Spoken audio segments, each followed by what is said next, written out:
song that we just sang, While We Own the Mystery, I suppose, could be the title of my presentation.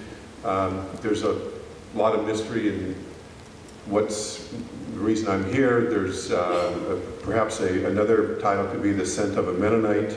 But at any rate, I'm fortunate to be among friends and contestants here. I think some of you may wonder what in the world is somebody from the Department of Homeland Security doing at Eastern Mennonite University Chapel, for goodness sake. So I'm not going to try to prove why I'm here. I'm just going to tell you a little bit about what's going on. I also just want to recognize that I have great friends here at the EMU community. Fred Niss, I see you, Fred, in the back. Fred and I have known each other for almost 30 years, getting on 30 years. Ted Grimsrud and I have known each other for 30 years, Michael King. So I have a lot of very warm, long-standing friendships in the community here. I don't have a formal relationship with EMU. I'm not an alum. My kids didn't go to school here. And since moving to Washington about 4 years ago, EMU has been one of two main Mennonite institutions in my life. Mennonite Disaster Service has been another, and I'll say a little bit more about that shortly. Actually, you know, EMU has made me feel welcome without making me feel like running for the hills. There are some great hills around here, and as a person with Mennonite background, I need this Mennonite connection. And as a person who has basically lost their faith, I need a lot of distance. So EMU has given me that welcome, and it's allowed me to run to the hills. As I come and go here, it's been a great place to come.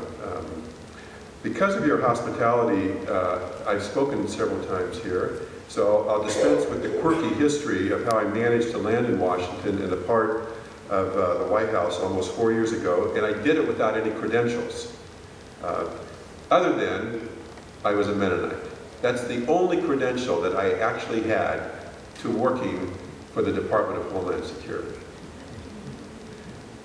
So, on the face of it, I know that seems really odd, and why did being a Mennonite give me the credentials to be a presidential appointee, and why has it given me the credentials to keep my job? You know, I'm going to talk about two reasons. The first stretches logic, and the second may not even be credible, but let me talk about that. The first that seems to stretch logic has to do with the specific position I was given. As Sheldon said, I'm the director of the Center for Faith-Based and Neighborhood Partnerships at the Department of Homeland Security. That's one of 13 centers that orbits around the White House office of faith-based and neighborhood partnerships. So there's a center, a faith-based center in HUD and HHS and so on. There happens to be one in DHS. So on the face of it, a Mennonite at DHS is, as Mark Twain once said, maybe how he felt when he wore a brown suit to a black tie, and then actually the King of England was there, and he said, I felt as out of place as a Presbyterian in hell. So those of you that know anything about Calvinist theology understand what that might mean. I remember introducing myself to a Reverend Davy Tucker. He was the pastor at the Beech Tree Baptist Church in Nashville, Tennessee. I was down there in 2010 because there were a lot of floods in Tennessee. It was one of the biggest floods in the history of the country, actually. It's just not that well known. And Reverend Tucker's church, African American church, had responded wonderfully. And so I was introducing myself to him in his study. And he asked me to say a few things about myself. He's sort of a gruff guy. And tell me about yourself. And so I did. And including that I'm an ordained Mennonite minister. And then I kept on talking, and a couple of minutes later he came back and he said, hey, hold on, stop. He said, could you back up just a bit? He said, I haven't heard a word you said for the last 2 or 3 minutes because I'm trying to put together a Mennonite minister in the Department of Homeland Security. So there's a real disconnect there, I get it. I primarily work for FEMA, and FEMA happens to be a part of the Department of Homeland Security. There are other components of Homeland Security that are more problematic for a Mennonite than FEMA. But FEMA, you can sort of tuck my Mennonite stuff into FEMA. And the Mennonite credential that makes sense for the appointment in this position is Mennonite Disaster Service. MDS is so respected within FEMA that having a Mennonite background is a credential for working there. I didn't know jack about emergency management. I didn't know jack about the whole emergency system or VOADs and VOWs. I didn't know anything about really anything. The list is just endless about what I didn't know. But I was a Mennonite. And in FEMA, that was enough. By the way, Kevin King, who is an alum here, right, Corin, is the executive director of Mennonite Disaster Service. And he is doing a phenomenal job leading what is considered really a platinum organization within the emergency management world.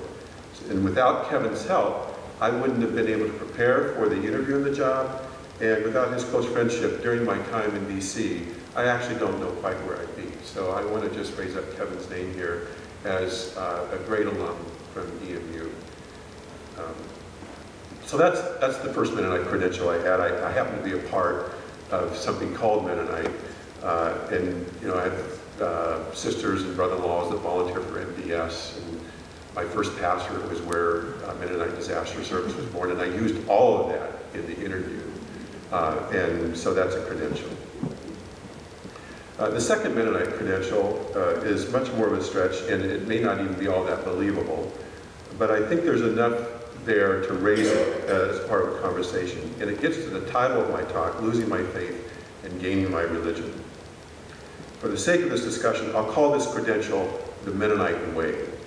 To explain this, I actually need to do something very un-Mennonite. I have to tell you a little bit about myself. And so if you're willing to do something very un-Mennonite, which is to grant me a little grace in that, I'll try to move through. I'll try to move through this without drawing too much attention to me. But at any rate, so it's true I'm an ordained Mennonite minister. Technically, it's true. My official status is called inactive, which is just a way for the church to say, you can use the title reverend, but don't try to really be a reverend. So I can't, for example, officiate at a wedding or talk in Mennonite chapels, or I should say give sermons in Mennonite chapels. When I reported out, we do a report for the White House every week, and I reported I was going to be here. I didn't say sermon, I said a talk in a convocation. So I think that passes muster. But professionally, I'm allowed to use the title Reverend, and in my work, it often opens many doors, if not conversations. I've already mentioned how it spurred a conversation with my good friend Davey Tucker in Nashville. There are numerous other examples, too many to mention, but I'll share one, and then this gets back to the Mark Twain quote about Presbyterians, because it actually is about Presbyterians. Early on, I was in a meeting with leaders, actually world leaders from Presbyterian and Reformed churches about a big world conference. They're going to bring all the Presbyterian, Calvin, Reformed churches together in Grand Rapids in June of 2010. And so this was in 2009. And I needed to meet with them because there were issues. They were having trouble getting visas for a lot of their delegates. So for some reason, it was a part of this meeting. They didn't know me from Adam. And they didn't know that I didn't know what I wasn't talking about. They just saw me as a government official from the U.S. Department of Homeland Security, and they weren't going to give me a very warm welcome. We sat at a table at one of these big fancy Washington rooms in the executive office building, and to a man, and they were all men, they all sat back like this, leaned way back in the chairs. In fact, some of them were actually had tilted their chairs on the two legs of the chair. Well, as a visiting scholar once said, a scholar to AMBS where I went to seminary, James McClendon, he said, those Presbyterians can be a tough little bunch. And they were. And it was my job to open the meeting. So I said, brothers, I'm a Mennonite minister doing the work of the Lord in the U.S. Department of Homeland Security. They looked at each other, they kind of softened their arms, they kind of leaned in, they wanted to know what next I was going to say. So I said, you know what, I feel as out of place as a Presbyterian in hell. We've been friends ever since. Okay, so I lost track. Where was I? Yeah, I was going to tell you about myself, to make a point about the second Mennonite credential. First of all, I'm from a family of Mennonites that goes back really to the first Anabaptists. I was a pastor for 8 to 9 years in Kansas and in the Chicago area. I was a campus minister at Bethel College, a Mennonite college in Kansas. So I've got enough chops to qualify as the real deal. Then, in the early 1990s, some life circumstances happened to me when I was a minister at the Oak Park Mennonite Church. I went through a divorce, and my marriage fell apart, and frankly, I lost my faith. And I left the church. And I spent the next 16 years running nonprofits in Chicago and never really regained my faith, at least not the faith that I once believed in and held to. In short, I wasn't a very good Mennonite. I was trying to shed my skin, and I was doing a pretty good job of it. For 16 years, I was doing this. Not that I didn't think about God, and not that I wasn't a person that reflected deeply about things as deeply as my brain allows me to think. And not that there wasn't some new faith forming on some very fertile ground in terms of doing things the Jesus way. But in terms of being a Mennonite, those days were past, or so I thought. What I didn't understand was that to the extent that a person can have the waning scent of a Mennonite, I apparently did. And just like you can't really smell your own skin, I had no idea that in my professional life, I had not completely shed my Mennonite skin. In fact, I didn't really come to understand that fully until about a year or two here in the current work that I have. So I guess you could say that the U.S. Department of Homeland Security renewed my Mennonite identity. My Mennonite way of doing things, the Mennonite way. So what do I mean really about this Mennonite way, and how did it lead to my appointment, and how does it lead to whatever success I may currently enjoy? And by the way, I just read that part there. Success has quotes around it. I'm still Mennonite enough that I have to put quotes around success. So at any rate, let me just say, first of all, about what the Mennonite, what I understand the Mennonite way is. This is a way of being in the world that I learned from my family and my church community at Portland Mennonite Church, and I think it has at least 5 characteristics. There's nothing new on this list if you're from Mennonite background, and if you're not, if you're at EMU and you're not from Mennonite background, there's some things that you might be picking up here in your education, right, Lauren? Yeah.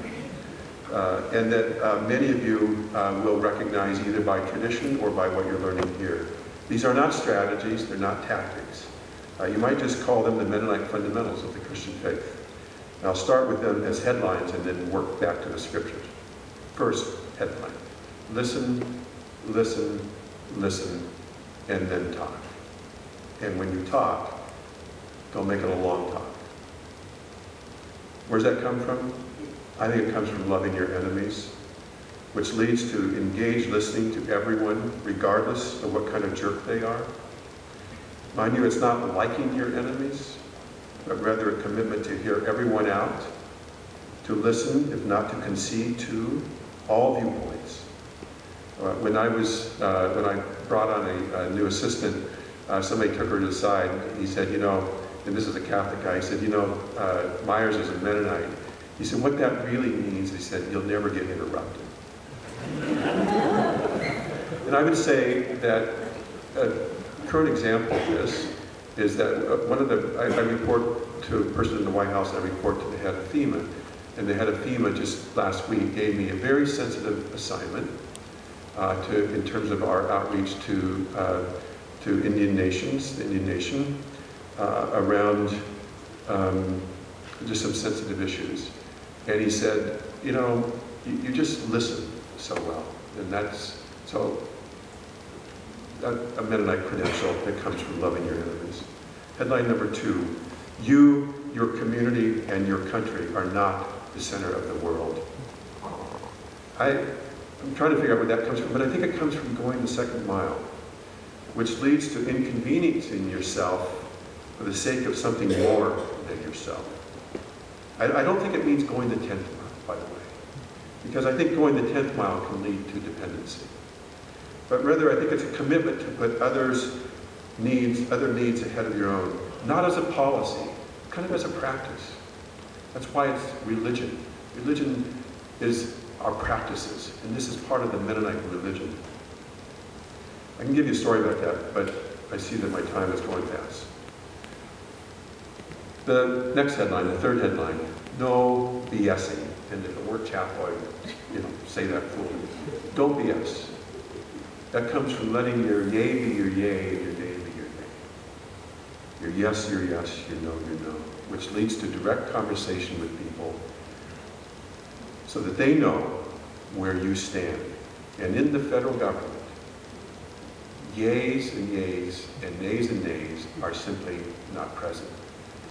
You have to find a way never to say yes and never to say no. But because of the tradition I was raised with, and because the religion instilled this in me, anytime I've ever been direct with somebody and say, you know what, I'm really sorry, I know that you need this kind of help, I don't think I can help you. I almost invariably get a response back of, you know what, thank you very much. That's the first time anybody from the government has ever said no to me directly. The fourth headline, get the job done. Don't let your right hand, this is where this comes from, don't let your right hand know what your left hand is doing, which leads to a focus on results rather than your own personal fanfare. I don't mean that you shouldn't tell your story. Those of you at EMU that are here to make sure that the institution stays, you need to tell your story and tell it well. You just don't necessarily lead with it. And I would say that this credential still lives with me in many ways through MDS. And every time that MDS's name is mentioned, people kind of look at me, and it's because MDS just goes out and does its work and gets it done. The fifth headline, the 3 Ps that I try to live by, persistence, patience, and perseverance.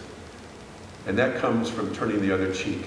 You know, when you refuse, when you have a religion and you're committed to it that says you don't make history turn out right by going to coercive violence to make it happen, you have to figure out some other methods. So persist, persevere, be patient. And that has meant well, I'll just give you a very short story. The center has not been included on Department of Homeland Security's, for some reason, Department of Homeland Security's faith-based advisory committee. And we really should be, but I think Department of Homeland Security doesn't quite know what to actually do with us. So we've persisted over and over, just keep, talking to somebody, we've been patient, we've persevered. This week I had a conversation with the people that lead that in DHS. They said, yeah, sure, you can be on it. We didn't try to make history turn out right by hitting it head on or doing something coercive. Okay, so that's what I mean by the Mennonite way. And when you're in a Mennonite community, you begin to lose appreciation for how fundamentally different that is from the rest of the world, especially a place like Washington. Here's what I'm not saying about this Mennonite credential that was instrumental in helping me get the appointment and keeping it. I'm not saying that I've been an exemplary practitioner of the Mennonite way. What I'm saying is that even as far removed as I was from the Mennonite community and faith, there stayed with me apparently a certain Mennonite way of being. When I asked my sponsor in the White House that was actually instrumental in getting me the position, I said, why? Because as I told you, I didn't know anything about anything that I needed to know about. He said, well, we've kind of watched your work, and we've watched the way that you work, and we thought that we wanted that to be a part of the administration. So I beg you here to get my meaning. I'm not telling you something about myself here. I have to tell you a little bit about myself to make the bigger point. I'm telling you something about what it means to be a Mennonite religious practitioner in the world. What's happened to me has been purely accidental. I happened to be at a certain place in the sight lines of certain people 4 years ago. Any one of you carries the scent of the Mennonite way with much greater power and force than I do. After all, you have retained your faith with your religion. And in the world, the Mennonite way, the Mennonite scent, really turns people's heads like a great perfume, and it turns their hearts, it opens their hearts. Occasionally I'm introduced to Mennonite audiences as having Mennonite background. I've already said some of you have a Mennonite background. Now I've been a Mennonite my whole life. I told you a little about my family going back. I told you about the Mennonite things that I've done. But that just means that I know what the Mennonite lingo means. So when I'm introduced as having Mennonite background, a former Mennonite minister that has Mennonite background, I know that means I'm no longer a Mennonite. I get that part. So